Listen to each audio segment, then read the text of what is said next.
for a wide range of companies in the term. Okay.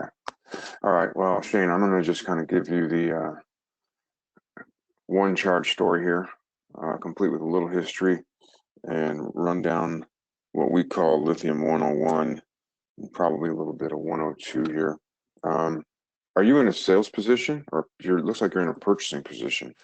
Is there some stuff here that I can, I might be able to shorten this up a little bit as we go, but anyway.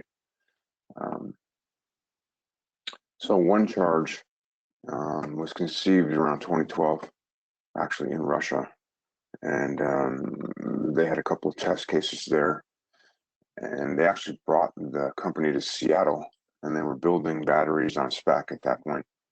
A little while in, they realized it wasn't really going to work the way they wanted it to from Russia, so they closed up that entity and went and got some investors and opened up OneCharge. Fast forward a little bit to 2016, they moved down to San Jose, California. They had several deals going on the Central Coast, and the thing kind of became real. It got a lot of traction with multiple truck users in that area. I joined in 2017. Since then, we've hired 4 or 5 salespeople. We've moved to Irvine. We have 2 locations down in Irvine now, one where the actual production is made and one where we make cases and metal accessories for the product. So we're selling in the United States, Canada, Mexico, South America, and we're getting some traction now in Australia and starting to get calls in Asia, which is kind of surprising at this point, but that's what's happening. So there's the quick rundown. You're looking at a couple of Hyster products, Hyster Neo product with our batteries in it, and the very centerpiece you're seeing what the current configuration looks like. Just to run it down, it's a case, and then this section here is the battery management system. You may have seen this up close in Modex. In terms of how we discuss this with clients, potential clients, dealers, we start with lead acid as a reference point. So with lead acid, of course, you've got regular daily maintenance, long charge time, 8 to 12 hours, multiple batteries per truck. You have to stick to a strict charging schedule, and lead acid is usually 1,500 cycles or less. And you're dealing with acid, hydrogen, expensive battery room, and all the related equipment. With lithium, there's no daily maintenance costs of any kind. Nothing to do to it, no battery watering. You can wipe it down if you want, but that's really it. Everything's sealed. There's nothing to do to it. Just plug it in, let it go to work. Charging time in most cases is 2 hours or less from empty. You only need 1 battery per truck. No memory effect. We basically tell people you plug it in whenever you're not using it. You'll maximize the power in the battery that way. So opportunity charging whenever you get a minute. Greater than 3,000 cycles. We expect the battery in most cases to last 5,000 to 7,000 cycles, but our warranty is 5 years and 3,000 cycles, so you'll get at least that out of it. But generally speaking, 5 to 7, depending on the application. And there's no need for a battery room, no chemical hazards of any kind. There's nothing to worry about there. You can litter charging equipment through your plant, make it easy on your drivers to charge the battery when they're not using it. Some bullet points here just to kind of touch on all the important topics. Performance is really good because the voltage is so stable, fast lifting and travel speeds at all levels of discharge, single battery, greater than 3,000 cycles, fast charge, no memory effect. In terms of safety and sustainability, reduce your carbon footprint, no hazardous fumes or acid, no battery watering, no battery changes.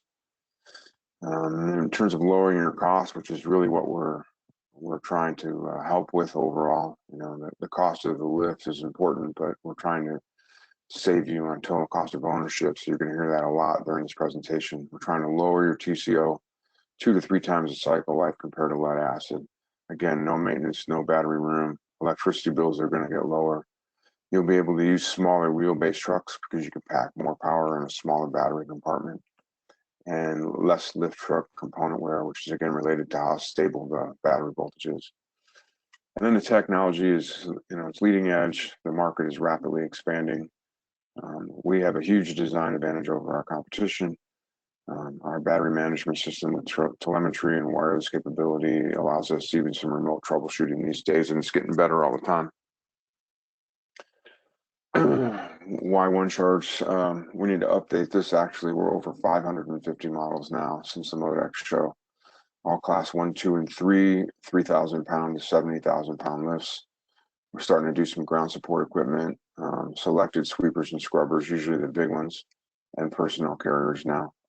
We offer several options for these products: freezer packages, built-in chargers, either CAN communication or an external BDI for the driver, and then wireless control again, and then adjustable ballast. We'll make a customized solution for nearly every truck make and model. You can use it as a power source in anything. Whether it communicates with the truck's computer is a separate issue, but you can power anything with one of our batteries. And then, our factory dealer support and service. We've got a pretty big dealer network nationally now. So we're kind of driving home the cost advantages. Okay, you're going to eliminate the battery maintenance labor costs or a maintenance contract you might have with an outside party. No more battery changes. You can give back the battery room or not build it at all, depending on where you are. Some companies, they come to us when they're getting ready to build the battery room, and when we get through with them, they don't have to build it. They can do something else with that money or that space. Spend less on electricity to power same amount of work. No more acid spills or fumes, stable voltage, lower wear of lift truck components, better performance. And then the customizable aspect of the battery where we can tailor it to a particular model and serial number. These typical savings numbers, and these are all very conservative numbers. The zero maintenance thing, depending on whether you do it internally or not, or whether you have a battery maintenance contract. I've seen this number go as high as 140,000 a year. Right? If you've got guys internally that make 15, 20 bucks an hour and they're taking care of your batteries, especially if there's a lot of them, it might be closer to this number. But the range is pretty wide these days. This 200,000 a year, this is based on 50 trucks and a couple batteries per truck. So the number moves around again here. We're trying to get people to understand that this is where we're trying to save you the money. No more changing of batteries. So whether it takes you 15 minutes, 18 minutes, 20 minutes, all that's gone away. Times the people that are doing the changing, times all the expense of the equipment and the battery room. Because you're using one battery with lithium, the equipment's more available. The only time it's not available when it's actually charging, and that's down to 2 hours a shift or less. So your order fulfillment will get better. And that doesn't even take into account what happens right now with lead. If the battery quits, if lift interrupt happens while you're in the middle of a task, you've got to get the load back to the ground. You've got to get the lift back to the charger. Big hassle, very expensive that way. The battery room we talked about already. So you can either avoid the construction altogether or give the square footage back to the company for its highest and best use. No more ventilation equipment, no more AC. You can free up the floor space. 50K is a really small number. The first one I saw was like 270. I've seen them upwards of 400 to build a battery room, depending on the size of that company's fleet. Energy savings, 10 to 20. This is a function of your cost per kilowatt hour. So in Los Angeles, your kilowatt hour cost is 13 to like 17 cents per kilowatt. Up in Washington State, it's down by a nickel. This number is going to move around based on what your costs are. Some power companies tier your costs as well. So depending on the time of day, it might be more expensive. But the idea here is you're only going to be on the grid for 2 hours or less per shift. So, even if you had a propane truck, you might be spending 30 bucks, $34 for an 8-gallon tank of propane, and you can charge a normal sized battery here for $1.99 to maybe $3 for one shift. So you're drastically going to reduce your costs to power the same work. From personnel safety and litigation, no more acid to deal with. Reduce industries should be to zero, because once you put this battery in a truck, you don't have to pull it out for anything. And then no more hydrogen. The risk of explosion is going to go away. So another good reason. The fleet operations, we were talking about staple voltage before. These are the 2 points we're always ramming home. lower wear of lift truck components, and fast lifting of traveling speeds. Back in the old days when the truck weren't AC, lead acid tends to do this. The voltage will drop towards the end of the ship, and it gets worse in a freezer, right? You can lose 30 to 50% of your available voltage in a freezing environment. But as the ship would get older, the voltage would drop. And in the older trucks, it would cause contact tips to stick, so you'd lose functionality on certain parts of the truck. Lithium doesn't do that. You see the curve is not really a curve, it's kind of like a table. So it's going to go and go and go and go until it's done, and then it just quits. A lot like the power tool equipment a lot of guys have in their garage. It just goes crazy until it's done. The only difference is our battery's got a warning system in place, so it's going to tell you when it's getting towards the end of a charge. It's going to warn you visibly and audibly.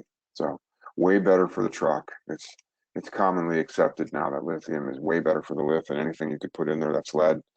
Lead's super old technology, and it really isn't keeping pace with the quality or the technology of the lift. This is a picture attempting to illustrate our flexibility in terms of being able to add weight based on the mast and attachments around a truck. It's one of our options. Typically, when we spec out a battery, we want to know about the data plate on a truck. One of our conditions or criteria is what mast is on it and what attachment and fork setup is on it, so we can match the battery for that type of work.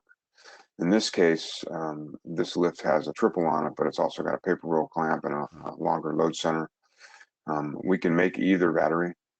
In this particular case, this picture, we had built a battery for a truck that didn't have this paper roll clamp on it. It actually had just a side shifter on it. And about a year in, they decided they wanted to use this truck to handle this kind of load. So we had to go back in after the fact and add the extra weight. In this particular case, it was about 900 pounds. I don't know anybody that can do that but us. So it can be done after the fact. We prefer to do it before we build the battery, because we can put the weight below the cells and on all four sides of the cells. In this case, we had to engineer a way to put the weight on top of the cells, which isn't preferred, but it is doable in our realm. And I know our competition can't do that. In fact, the closest one, I think they're only good for 300 or 400 pounds after the fact.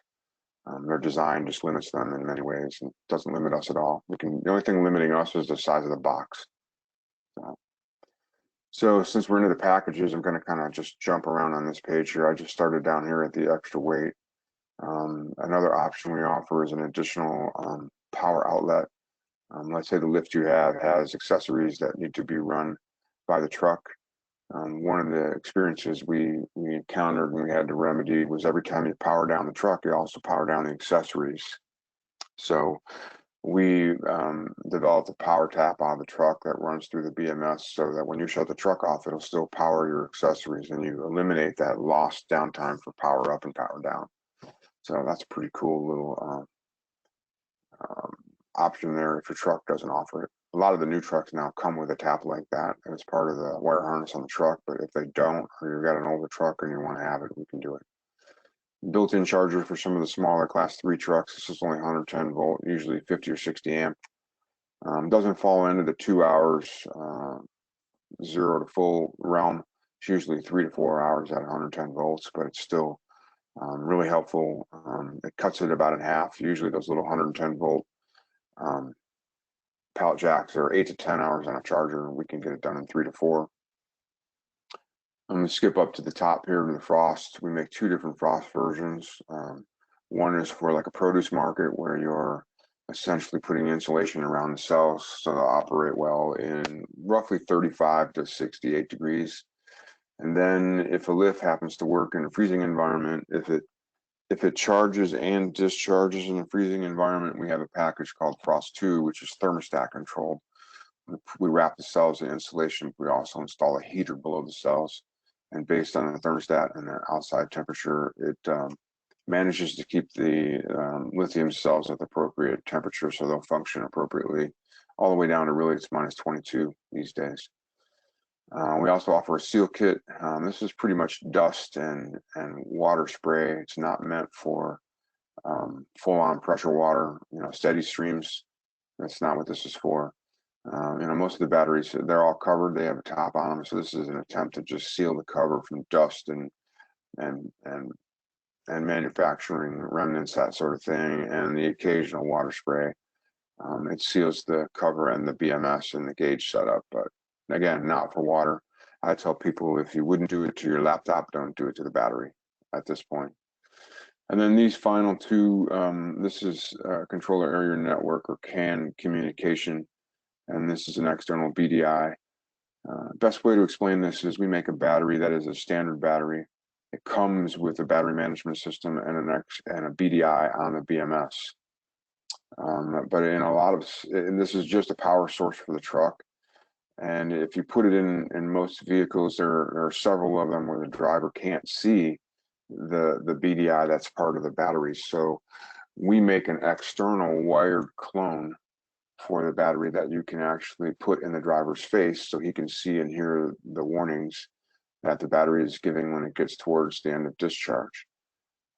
So a standard battery with a BDI in a truck, a standard battery with an external BDI, that's the option. And the final level of communication is to have the brain of the battery, the BMS, talk to the actual brain of the forklift.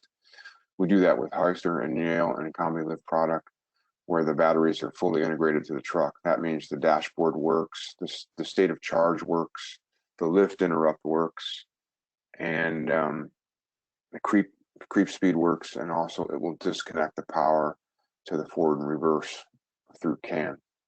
So it's a higher level of connectivity to the truck.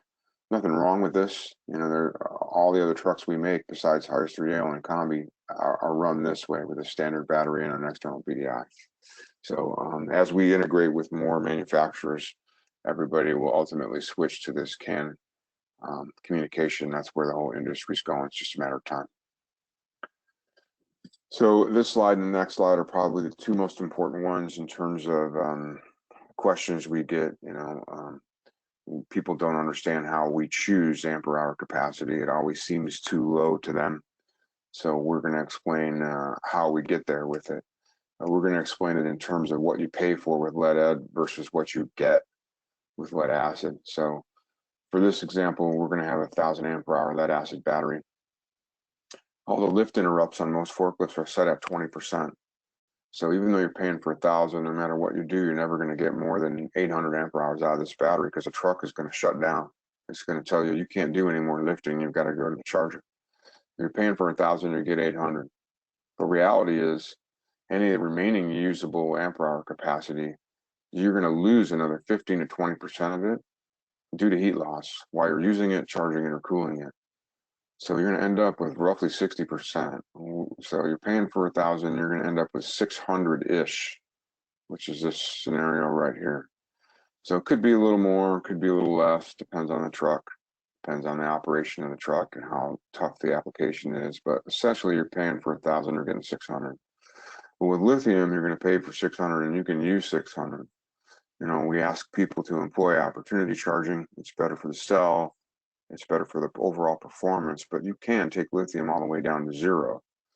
You know, again, we don't recommend it. We want to see your opportunity charge, but you get everything that you pay for with lithium. In fact, the battery management system counts cycles in a way where every time 600 ampere hours go through the battery, that's one cycle.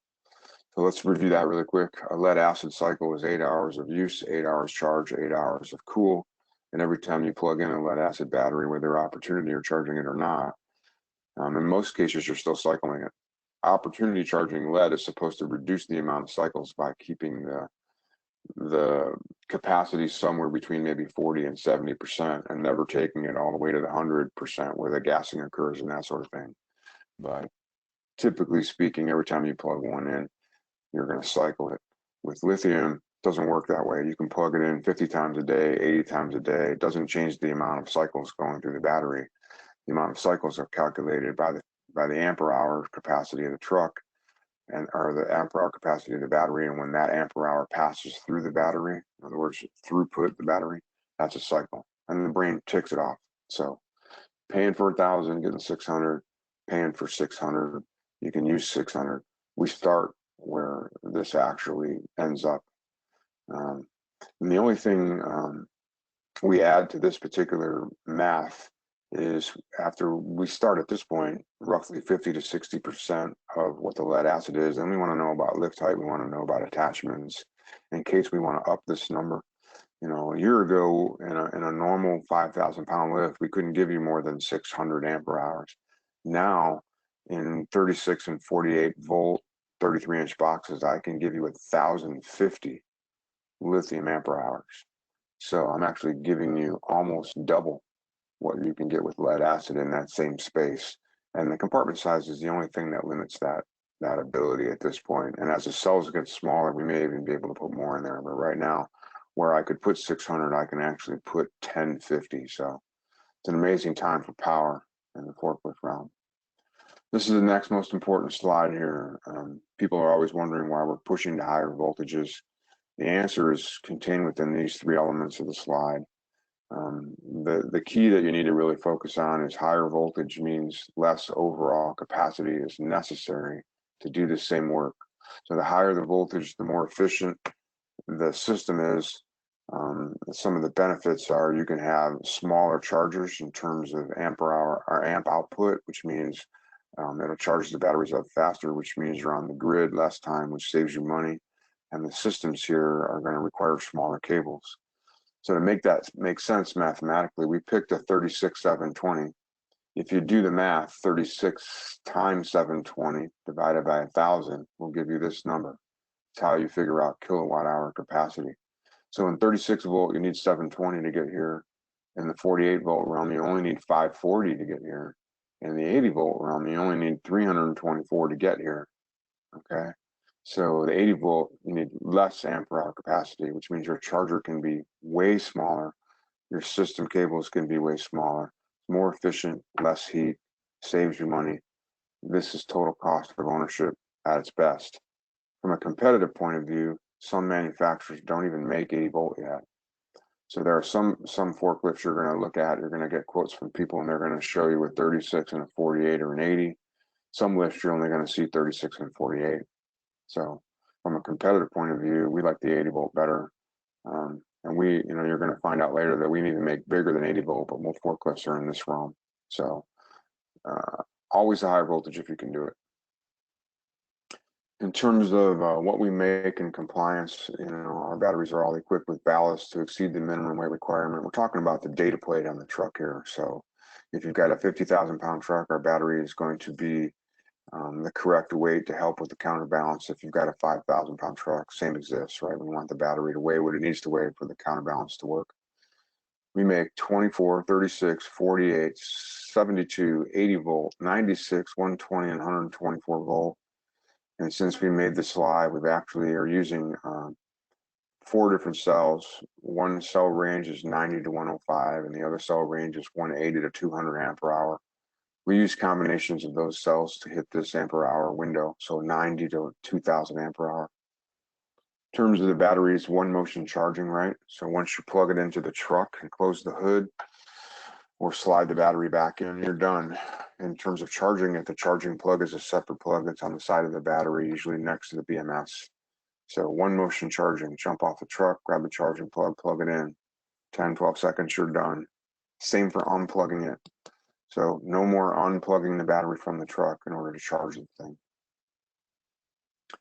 This slide is really kind of a telltale slide. It describes lead acid charging cycles, which used to be, this is a 24-hour period here. It used to be 8 hours of use, 8 hours of charge. See how it's not available? And it used to be 8 hours of cool, where this would be unavailable. But what's happening in today's realm is 8 hours of use, 8 hours charge, and it goes right back in service. Now, this is one of the reasons the battery cycle faster, kills the battery faster than its normal lifetime. It should be use, charging, and cooling. What's happening is use, charging, and usage.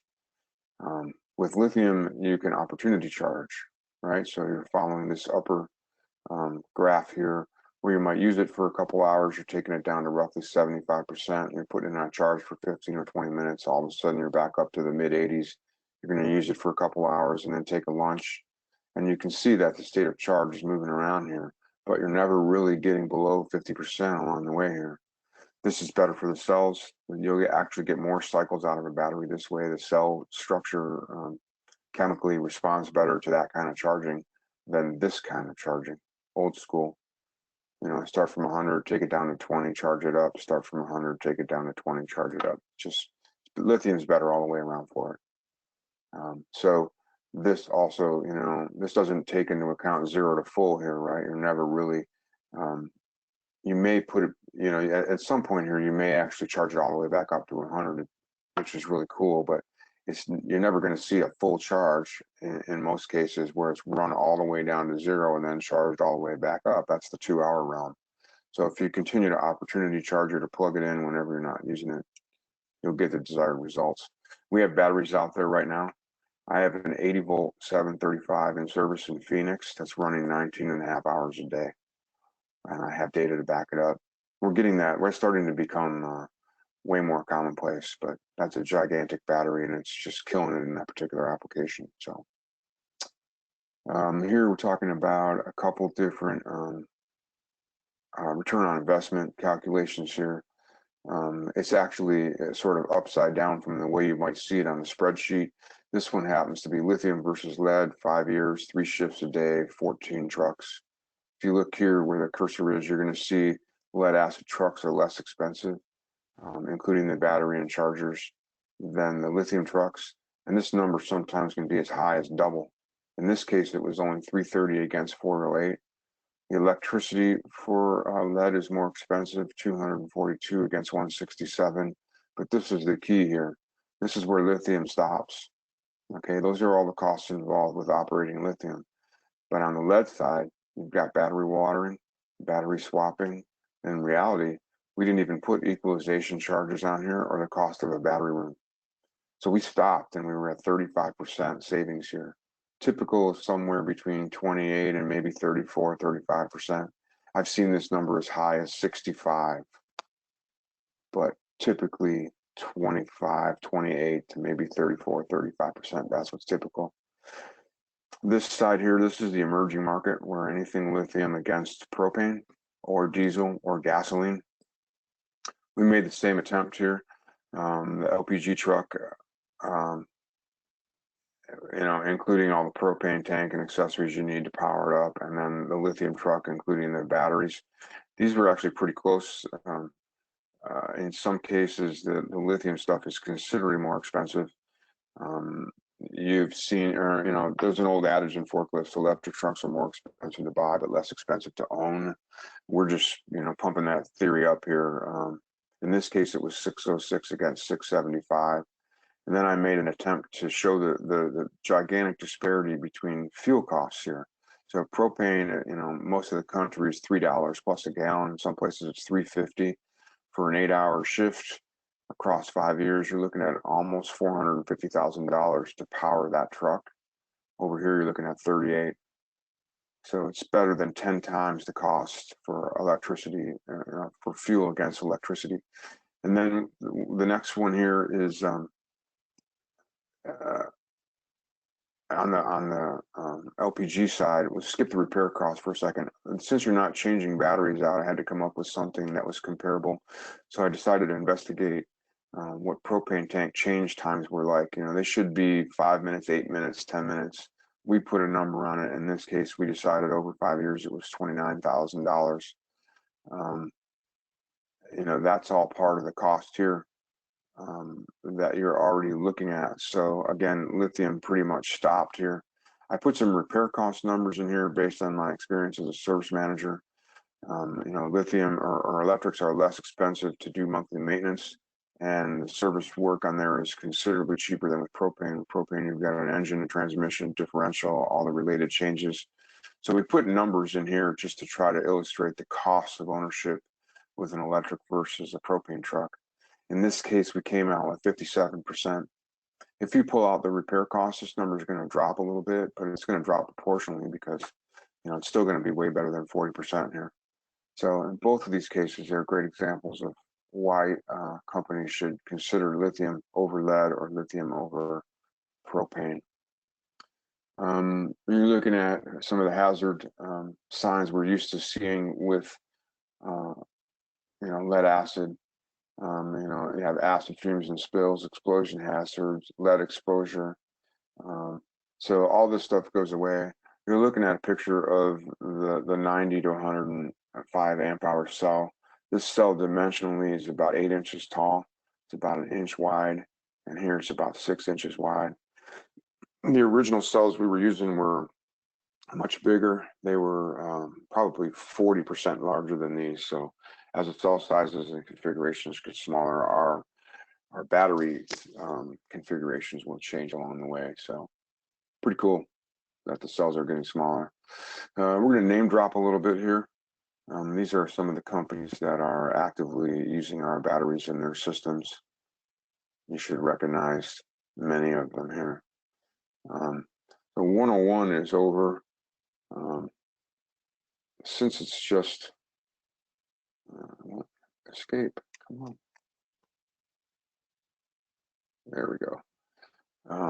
If you're still with me there, I'll go through a little bit of 102 for you here, so you can see some of the tools that are available to you.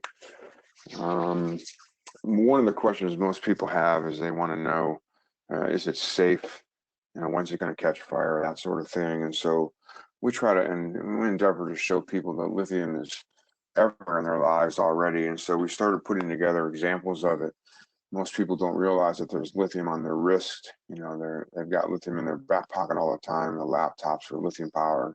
There are kids' toys, power tools in the garage, and then, you know, here we've got Prius and Tesla, but I know there's Volt and Leaf. There are several cars now that are lithium powered. So people need to get, you know, they need to be comfortable with the idea that lithium is everywhere in their lives, and they shouldn't be worried about this with their forklift equipment. They always want to know when this kind of stuff is going to happen, when it's going to catch fire. The chemistry we use, I want to start out by saying these are all different chemistries than what we use in the forklift realm, and I'll show you what that is. And in terms of these discussions here, I ask people to consider this. First of all, it's different chemistry than we use. And then, do you think it's possible that these situations happened where the products they were using hit their, you know, the lithium chemistry hit its thermal runaway point? Maybe the design wasn't good enough to dissipate heat. They did something wrong here. And without trying to reverse engineer it, something went wrong. Either the chemistry was wrong or the design was wrong in terms of heat dissipation, and that's where they got in trouble. We don't have those issues with lithium iron phosphate with forklifts. And so to prove it, you know, on our website, there is all the technical data that you might like to look at. If you're a guy that gets power from knowing all the technical details, it's all there on our website. The number that we're talking about right now is this. When does thermal runaway happen with a lithium iron phosphate cell? It's 518 degrees Fahrenheit. So why that's important to you is our batteries will shut the battery down at about 150 degrees. If it gets too hot in the cells, which is not normal, by the way, you know, you can walk up to a lead acid battery, put your hand down it, and if it's warm, you're losing heat. That's where that heat loss comes from that I talk about. Never like that with lithium, and never going to feel a hot battery ever. It's always cool to the touch on the outside. But if it were to have issues in that point, the battery would just shut it down, and you wouldn't have to worry about that. So it's a couple 100-degree cushion here between 150 and 518 degrees, so you're in good shape there. You know, in some of our articles in our library section on the website, you can find all this technical data. There's even links to videos that are up there where some people over in Germany took one of the cells that we use and they put it through different tests. The videos are up and you can check them out and see how the lithium acts when it's grounded to itself, what happens when it does explode finally, and what happens if you shoot one with a nail gun. So you'll get to see what the reactions are and how to deal with that stuff. Pretty safe all the way around. Our website is now it's the largest library of technical information on lithium that I know of anywhere. It's a reference tool for our dealers. It's a reference tool for end users or anybody who wants to get smarter about lithium. One of the tools we have on the website is our battery selector. If you're familiar with lead acid batteries, I don't know if you can see this here, but the part numbers for lead, you might be familiar with something like 24, 85, 21. Those numbers in lead, they you can figure out battery capacity and voltage from those numbers. In our realm, The battery code is really just a code. It only helps as an identifier for the individual product. The fingerprint for our battery is this long battery name or description. So I decided to break that out over here so everybody could figure out what it meant. So on our battery selector, you go in, put in the brand name of the truck, the voltage, and pick the model, and it will spill out the battery specs and then all the available choices that we make for it. The choices break out like this. The number consists of volts, ampere hour capacity, cells we use on the first level, cells on the second level, and then width, length, and height, and the final weight. So while the number looks a little bit scary, once you know how it breaks out, every single one of our batteries we build has this code attached to it. So it doesn't matter whether it's for a Hyster or a Toyota or a Combi Lift or a Hubtex or a Drexel or a Bendy, doesn't matter. You'll have this code attached to every battery we build. We spoke about this earlier, but we make them all for class 1, 2, and 3, 3,000 pound to 70,000 pound forklifts. Again, we're getting into sweepers and scrubbers, ground support equipment, and some AGVs. We talked about the options on the previous one.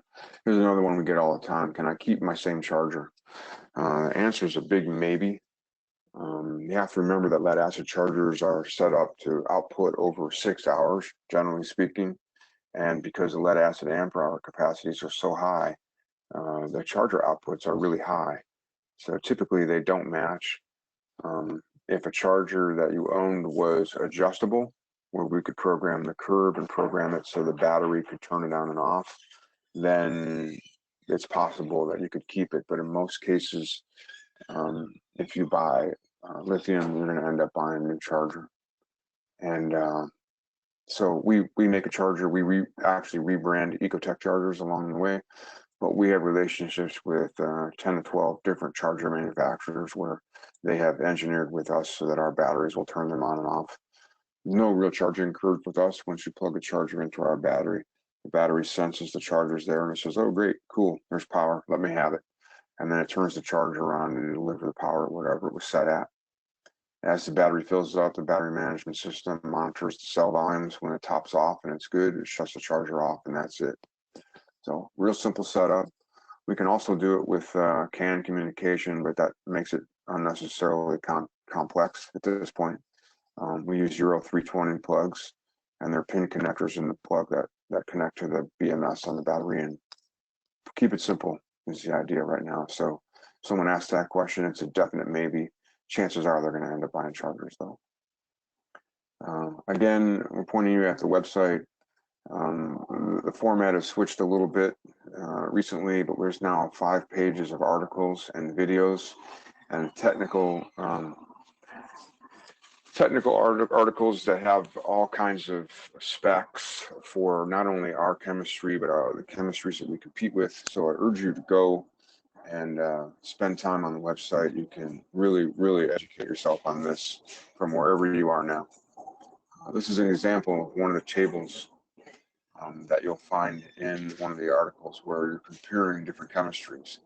So what we use is lithium iron phosphate for comments here. We didn't make these comments, but I invite you to look up the chemistries yourself and see what the general consensus is on what the safest is. We think these are the safest. They're lower capacity than anything with cobalt, but higher power, longer lifetime. They're used for electric vehicles. This is the next biggest competitor here. It's nickel, magnesium, cobalt. And you're going to see this a lot. A lot of our competition uses this. It's coming out of the automotive realm a little bit. It's really great technology, but the rub here is it's literally twice as expensive as what we're putting in our batteries. And the only advantage is this right here, 1C charging over 0.5C charging. So you can charge this battery twice as fast as you can charge ours. However, it's nothing I can't overcome with dual plugs. And the flash point's a lot lower, right? It's less stable. Cell voltages are a little bit better, but everything's running at 3.2. These will take a little bit more power if you push it in, so it'll be a little faster, but it's less safe, less stable, and it's inordinately expensive. So these are the two you're going to see most of the time, but you can do that research on your own. You know, I don't feel it's competition at this point, but it's out there and we're dealing with it. But if you were faced with spending $25,000 for a battery charger or $50,000 for a battery and charger, which one would you do?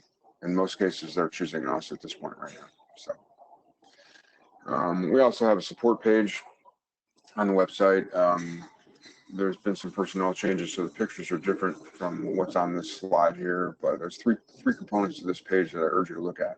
All of our contact information is here, so you know, if you got a question and you can't reach whoever your rep is, pick another number, call one of us. We'll answer your question in real time. It's not likely that all 5 of us are going to be on the phone at the same time. So if you got a question, our emails and phone numbers are here. You can reach us anytime. Depending on the device you're using, if you want access to all these documents, and there's actually more now, when you go to click one, it's going to ask you for your email address. Take a second, put it in. It's just our marketing department tracking where the documents are going. You might end up on a mailing list for our monthly email. You know, read it, don't read it, but we put out really good information every month. But the idea is on whatever device you sign up on, you have full access to all of these latest versions of our documents. So the user manual is there, warranties there, charging procedures there, the data sheets are there, recycling policy, brochures and specs, and a comparison chart, which I'm going to show you a little bit of right there. Also on this page below this, you'd have to scroll down a little farther, is a frequently asked questions page, which is really cool. And we work really hard on that to give real concise answers for people. In fact, when I'm done, I'll pull it up for you here real quick. This is the pretty legal version of this competition chart that I drew up when we're competing with our main competitors here. And it's an attempt to draw a huge line here between what we do versus what they do. So some high points are the voltages that we offer versus what they offer. Ampere hour capacities that we offer compared to what they offer. And remember, this number is 550 now. So 550 against 28 or 22 or 6, it's just not even close. And the ability to customize our configurations where their customization ability is really limited. The other thing that you can't really see from this is we make our money as a company solely on material handling. All of these other companies, they make their money doing something else, and then they dabble in material handling. So if you do a cursory look on the web, you're going to see that they make forklift batteries. They all do, but they don't do what we do at the level that we do it. And we're building and delivering hundreds at a time here, where they only make like 6 different cases, 28 sizes, but it's like 6 different cases in both of these, you know, manufacturers here. So they're not doing anywhere near what we're doing ultimately. And so this is an endeavor to try to get people to look deeper than, oh yeah, they make a lithium battery for forklift. They're just, it's not the same. It's not even close. You'll also find on the documents, our spec sheets and technical documents. I'm actually going to crack that open for you right now so you can see the real one. I'm going to go on the web to our website here. The look has changed. It's really pretty fabulous at this point right now. So I was showing the support and downloads page. There's where you can contact us. This is current crew, me, Jerry, Terry, Nate. We've got guys up in Canada and South America right now, but they haven't made it to the website yet. These are the documents we're talking about. So you can click on one and you'll get the most current document that we have in place. All the information I was showing you. And then the frequently asked questions page, which is a really cool way to get caught up. The news and blog section is what I was talking about. Our service manager, Nate, and our marketing department have been doing short little videos to answer common questions, make it visual. If you happen to go deep into the archive here, you're going to see articles and stuff that we offer that will contain some of these charts and stuff that I was talking about, like this one, how do I choose a battery for lift trucks? It gives you advantages and disadvantages, talks about different chemistries, and that's where that chart came from. So all this stuff is on the website.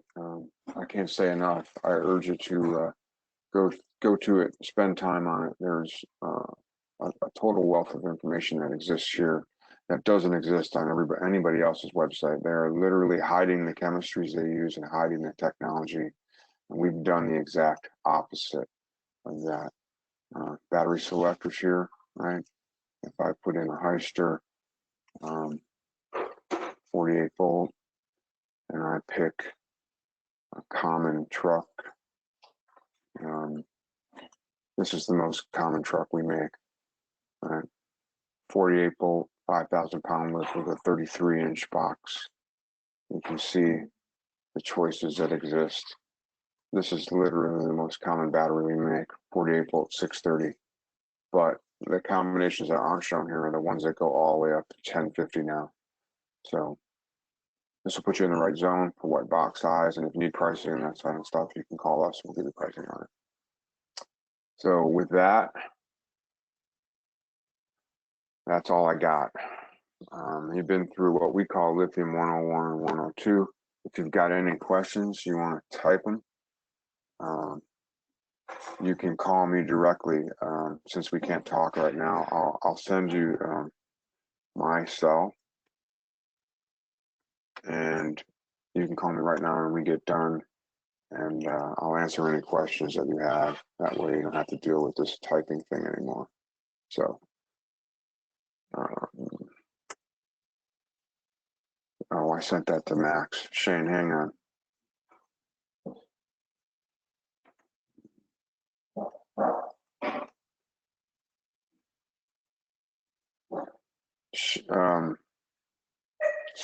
I'm trying to text you and it's not working here.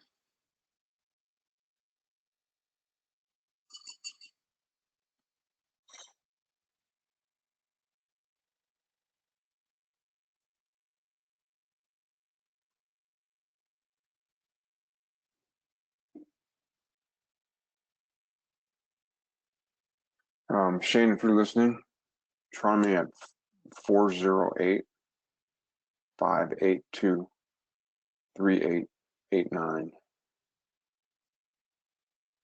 Let me know you got that.